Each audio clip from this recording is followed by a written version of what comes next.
Hey everyone, मैं हूं sub inspector साधना और आज मैं आपके साथ शेयर करने आई हूं अपनी जर्नी की मेरी जर्नी कैसी रही। मैंने पढ़ाई में क्या क्या किया हुआ है और कितने टाइम पहले मैंने अपनी जो कंपटीशन की तैयारी है वो मैंने स्टार्ट कर दी थी। तो मैं आपके साथ शुरू से शेयर करूंगी। तो मेरी जो मैं भिंड ज़िले के एक छोटे से गांव से हूं और जो मेरी पढ़ाई लिखाई है वो शुरू से ही सरकारी स्कूल में रही है। तो मैंने सरकारी स्कूल से ही पढ़ा है और कक्षा 7वीं तक मैंने सरकारी स्कूल में पढ़ा। उसके बाद गांव में कोई भी टीचर, जैसे कि आपको पता है, नहीं आते हैं क्योंकि उतनी सारी सुविधाएं वहाँ पर नहीं होती हैं। आवागमन की सुविधाएं भी नहीं होती और भी कई सारी सुविधाएं हैं जो कि गांव में उपलब्ध नहीं हो पाती हैं। इस कारण से वहाँ पर कोई भी शिक्षक आने के लिए तैयार नहीं था। तो ये वही टाइम था जब मेरे पिताजी जेल में चले गए थे। ये मैंने स्टोरी आपके साथ शेयर की हुई है, यदि आपने नहीं देखी है तो आप जा कर के उसको ज़रूर देखिए। तो उस टाइम पर मेरे पिताजी जेल में चले गए थे। तो मैं सब्जी लेने के लिए जा रही थी। गांव में जो छोटी छोटी दुकानें होती हैं, मैं वहाँ पर सब्जी लेने के लिए जा रही थी। तो वहाँ पर राष्ट्रगान चल रहा था। तो मैंने सुन रखा था कि राष्ट्रगान चलता है तो हम सावधान की मुद्रा में जा कर के खड़े हो जाते हैं। तो मैं वहाँ पर जाके खड़ी हो गई थी। तो वहाँ के एक जो प्राइवेट स्कूल के जो टीचर थे, उन्होंने मुझे बुलाया और मुझसे पूछा कि आप कहाँ पढ़ते हैं, कौन सी क्लास में पढ़ते हैं। तो मैंने उनको बताया। तो उन्होंने मुझे अपने स्कूल में पढ़ने का ऑफ़र दिया कि आप हमारे स्कूल में आकर के पढ़िए। तो ये जो दौर था कक्षा 7वीं तक का, उस टाइम तक मेरी जो मैं बहुत ही गधी थी। मुझे बहुत ज़्यादा कुछ नहीं आता था क्योंकि सरकारी स्कूल की पढ़ाइयाँ ऐसी ही रहती थी उस टाइम पर। अब तो बहुत सारी चीज़ें सुधर गई हैं, उस टाइम पे इतनी चीज़ें अच्छी नहीं थी। तो फिर मैंने मम्मी को घर पे जाके बताया कि मम्मी ऐसे ऐसे मुझे सर ने बुलाया है अपने स्कूल में पढ़ने के लिए। तो फीस भी कोई ज़्यादा नहीं थी, 50 रुपये महीना हुआ करता था उस टाइम पर। लेकिन ये भी कहीं ना कहीं ज़्यादा थी क्योंकि मेरे पिताजी जेल में थे। तो लेकिन मम्मी ने इस चीज़ को ध्यान में रखते हुए कि मेरी 1 साल की पढ़ाई ख़राब होने वाली है, तो उन्होंने मुझे प्राइवेट स्कूल में जाने का बोल दिया कि हाँ, आप चले जाया करो। तो मैंने प्राइवेट स्कूल में जाना शुरू किया। तो जैसे ही मैं एक दिन मैंने पढ़ा, तो वहाँ के जो स्कूल के जो टीचर थे मैथ वाले, तो उन्होंने एक फॉर्मूला याद करने के लिए दिया था, x² - y², ऐसे करके। तो ये मुझे नहीं पता था कि वो कल ये पूछने वाले हैं, क्योंकि मैं एक ही दिन गई थी। जब मैं दूसरे दिन पढ़ने के लिए गई तो उन्होंने मुझसे ये फॉर्मूला पूछ लिया कि आप बताइए x² - y² क्या होता है। तो मैं बहुत गधी थी, मुझे नहीं पता था, ना ही मैंने ये याद किया था। तो उन्होंने बहुत पिटाई की मेरी, मतलब डंडे से उन्होंने मुझे बहुत मारा। फिर उसके बाद मैंने स्कूल जाना बंद कर दिया कि नहीं, मैं स्कूल नहीं जाऊंगी, उन्होंने मुझे बहुत मारा है, ऐसे करके। फिर घर वाले गए, समझाया उनको कि अभी पीटना मत, उसके पिताजी नहीं है घर पे। तो लेकिन मैं क्या, शुरू से बहुत स्वाभिमानी रही हूँ। तो मैंने सोचा कि अभी इन्होंने मुझ पर हाथ उठा लिया है, इन्होंने मुझे डंडे से मारा है, आगे मैं ऐसा कोई भी काम नहीं करूँगी जिससे मुझे इनको डांटना भी पड़े। उसके बाद मेरी जो पढ़ाई थी वो मैंने अपने आप को बहुत सुधारा, मैंने बहुत मेहनत की। उसके बाद से मैं बहुत इंटेलिजेंट हो गई थी। तो कक्षा 8वीं तक मैंने गांव में ही पढ़ा और 9वीं का जो स्कूल था वो गांव में नहीं था। और जो कस्बा हुआ करता था मेरे गांव से, वो करीब 5 या 6 किलोमीटर था। तो जो बसेस वगैरह चलती थी उसमें भी रोज़ का किराया 10 रुपये हुआ करता था। तो ये हम अफोर्ड नहीं कर सकते थे, 10 रुपये आना और जाना। तो उसी टाइम पे क्या हुआ था कि उससे जस्ट 1 साल पहले जो हमारे पूर्व मुख्यमंत्री रहे हैं शिवराज सिंह चौहान जी, तो उन्होंने एक योजना चलाई थी लड़कियों के लिए, साइकिल वितरण। मतलब उनको साइकिल दी जाती थी, जो लोग 5 किलोमीटर से ज़्यादा से बच्चियाँ स्कूल में आती थी पढ़ने के लिए, उनको साइकिल दी जाती थी। तो मेरी दीदी कक्षा 9वीं में जब भर्ती हुई थी गोद में, तो उनको साइकिल मिली थी। तो फिर क्या हुआ, जब मैं कक्षा 9वीं में आई तो मुझको भी साइकिल मिल गई। तो हमारे लिए एक आने जाने का साधन बन गया था कि अब हम साइकिल से स्कूल जा सकते हैं और आ सकते हैं। तो मैं और जो मेरी दीदी थे वो दोनों ही साइकिल से स्कूल जाया करते थे, 5-6 किलोमीटर। तो फिर जो मेरी कक्षा 9 से 12 तक की जो मेरी पढ़ाई है वो मेरी साइकिल से ही हुई है, जो मैंने कि अपने कस्बे में जा कर के पढ़ा था। वहाँ पर मेरी कक्षा 12वीं तक मेरी पढ़ाई पूरी हो चुकी थी। उसके बाद मैंने कुछ लोग पूछते हैं कि आपने कौन सा स्ट्रीम लिया था, तो मेरा मैथ था।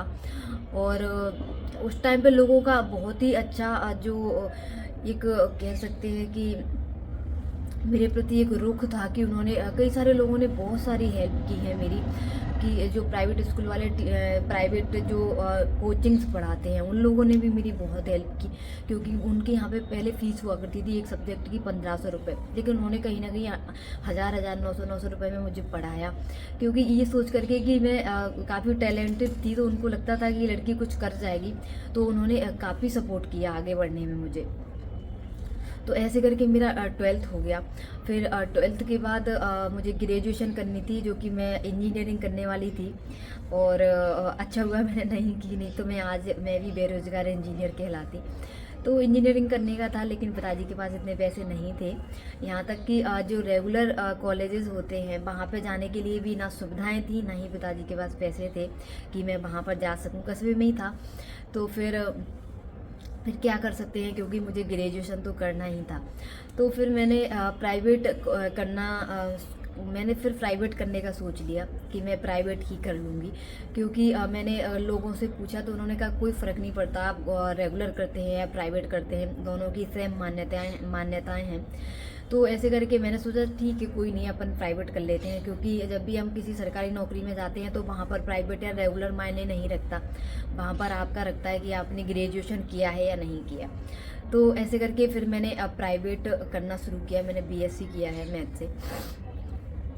तो लेकिन पिताजी के पास फीस नहीं थी, लेकिन अब उस टाइम तक मैं इतना काबिल हो चुकी थी कि मैं अपने लिए कुछ कर सकती हूँ। तो फिर मैंने एक प्राइवेट स्कूल में, जो कि मेरे गांव से 5 या 6 किलोमीटर हुआ करता था, और वहाँ पे उनकी बस लेने के लिए आती, तो मेरे लिए चीज़ें आसान हो गई थी। तो उनकी जो बस लेने के लिए आती थी बच्चों को, मैं उसी बस से स्कूल में जाया करती थी पढ़ाने के लिए। उसके साथ ही साथ मैं अपनी ग्रेजुएशन भी करती रही। तो करीब 2 साल तक मैंने वहाँ पर पढ़ाया, उनके स्कूल में पढ़ाया, जो कि कक्षा 9th और 10th के बच्चों को मैथ पढ़ाया करती थी। मेरा मैथ बहुत अच्छा था, तो मैं मैथ पढ़ाया करती थी। तो काफ़ी अच्छे मार्क्स भी आए, कुछ लोगों के 99 मार्क्स भी आए हैं मैथ में वहाँ पर। फिर उसके बाद मेरे गांव में एक स्कूल खुल गया, किसी बंदे ने एक स्कूल खोल लिया। तो क्या एक राजनीति टाइप की होने लग गई थी कि ये हमारे गांव की लड़की है तो हमारे स्कूल में ही पढ़ाएगी, और जो वो वाले टीचर थे जिनके यहाँ मैं 2 साल से पढ़ा रही थी, तो उनका कहना ये था नहीं ये हमारे यहाँ आएंगे। तो फिर मेरे घर वालों ने बोला कि नहीं, हमें ऐसी राजनीति नहीं चाहिए, तुम अब अपनी पढ़ाई पर ध्यान दो। तो बस यही सोच करके मैं सेकेंड ईयर में थी, तभी मैं ग्वालियर आ गई थी, मतलब करीब 2013 में मैं ग्वालियर में आ गई थी। ग्वालियर में रहने का भी मेरा कोई ठिकाना नहीं था कि कहाँ रहना है, और किराए के कमरे हम अफोर्ड नहीं कर सकते थे। तो इससे पहले मैंने गांव में अपने स्कूल के साथ साथ कोचिंग भी दिया करती थी मैं, जो कि 50 रुपये महीने मुझे मिला करते थे, जो कि बहुत हुआ करते थे, क्योंकि गांव में लोग इतना भी मंथली दे लेते हैं, ये बहुत बड़ी बात है। उसके बाद 2013 में मैं ग्वालियर आ गई।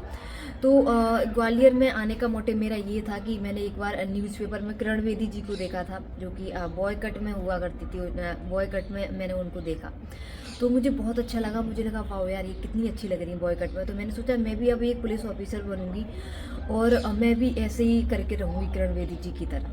तो ऐसे सोच करके ही मैं ग्वालियर में आई थी, और 2013 से मैंने अपनी पढ़ाई स्टार्ट की, क्योंकि मुझे कुछ भी नहीं पता था कंपटीशन के बारे में, कभी मुझे ऐसा माहौल भी नहीं मिला था। इस कारण से मैंने कोचिंग ली थी, तो मैंने जादौन सर के यहाँ कोचिंग की हुई है। तो मैंने करीब 1 साल तक पढ़ा था। जैसे ही मेरी कोचिंग कंप्लीट होने वाली ही थी, तो 2013 में ही मेरा MPPSC प्री क्वालिफाई हो गया था। तो उसके बाद से ही मुझे कॉन्फिडेंस आ गया था कि हाँ मैं कुछ कर सकती हूँ। उसके बाद मैंने प्री की ही कोचिंग ली, क्योंकि मुझे, अब मैं आपको सच बता दूं, जब मैंने किरण बेदी जी को देखा था, उसके बाद जब मैं ग्वालियर में आई तो मैंने जानकारी लोगों से ली, तो मुझे एक DSP बनने का विचार आया था कि अपन DSP बन सकते हैं।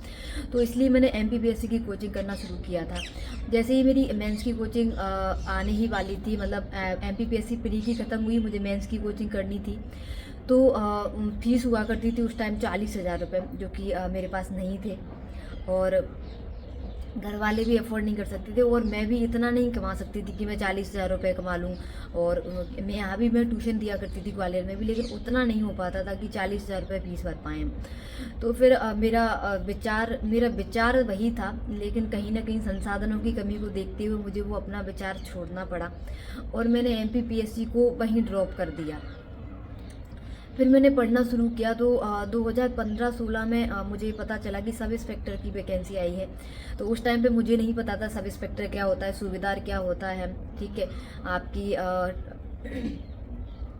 टेक्निकल नॉन टेक्निकल पोस्ट क्या है। तो सब लोग भर रहे थे फॉर्म, मैंने कहा चलो अपन भी भरते हैं। तो मैंने फॉर्म भरा 2015-16 वाला। तो मेरा क्वालिफाई हो गया था मेरा एग्ज़ाम। मेरे 159 मार्क्स आए थे उसमें, जो कि बहुत अच्छे मार्क्स हैं। कुछ लोग जो कहते हैं कि आरक्षण वाला, तो वही आरक्षण मिला है लड़कियों को, ये मानती हूँ, लेकिन मुझे कितना लाभ मिला ये मेरे मार्क्स देख करके आप बताना। तो फिर 159 मार्क्स थे। तैयारी मैंने शुरू फिजिकल के लिए मैंने तैयारी करना, उस टाइम 8 या 9 महीने लग गए थे फिजिकल की तैयारी में। तो मैं आती थी मुख्तियार सर के यहाँ, जो कि SF ग्राउंड में तैयारी कराते हैं, वहाँ पर तैयारी करती रही। उसी दौरान बीच में एक एक्सीडेंट भी मेरा हो गया था। तो जो मेरी टेलबोन रहती है, जो बैक में रहती है, वो मेरी थोड़ी सी फ्रैक्चर हो गई थी। तो करीब 3 या 4 महीने में बिल्कुल ही रेस्ट पर रही थी। तो उस टाइम लग रहा था कि शायद यदि रिजल्ट आ जाता है तो मेरा बिल्कुल भी नहीं हो पाएगा, लेकिन रिजल्ट नहीं आया था और चीज़ें मेरे अनुसार ही रहीं। लेकिन जब मैं फिज़िकल देने के लिए गई तो वहाँ चीज़ें मेरे अनुसार बिल्कुल भी नहीं रहीं, क्योंकि मुझे फ़िज़िकल वहाँ पर देने ही नहीं दिया गया। उसका रीज़न ये था कि जो मेरी ग्रेजुएशन थी, वो एक पर्टिकुलर डेट आती है नोटिफिकेशन में कि इस डेट तक आपको ग्रेजुएट हो जाना चाहिए, जो कि मैं नहीं थी। मैं कम से कम 15 या 20 दिन देरी से थी ग्रेजुएट, जो मैंने आपके साथ एक शेयर भी किया, शायद आपने नहीं देखा होगा। तो इस कारण से मेरा सपना वहाँ पर एक टूट सा गया। और मुझे मैंने पता नहीं लोगों को मोटिवेशन की ज़रूरत क्यों होती है। मुझे तो बार बार मेरी माँ का चेहरा वहाँ पर याद आ रहा था कि यार यार फिर मेरी मम्मी का सपना एक अधूरा रह गया। लेकिन मैंने हार नहीं मानी। मैंने कहा ठीक है, कोई बात नहीं, ये चीज़ें ख़त्म हुई हैं, लेकिन अपन आगे यदि मुझ में थोड़ी सी भी और हिम्मत है तो अपन और भी कुछ कर सकते हैं। तो फिर मैंने फिर 2016 फिर मैंने PHQ वगैरह को लेटर भी जारी करवाए थे कि इसमें मेरी कोई गलती नहीं है। चूँकि मेरा रिजल्ट आ चुका था, सिर्फ जो मार्कशीट वाला मैं जो डेट डली थी उसके हिसाब से उन्होंने देखा था, तो इस कारण से मुझे पोस्ट वहाँ पर नहीं मिल पाई थी। फिर उसके बाद मैंने दूसरा दिया 2016 वाला एग्ज़ाम मैंने दिया था। उसमें मेरे 158 मार्क्स थे।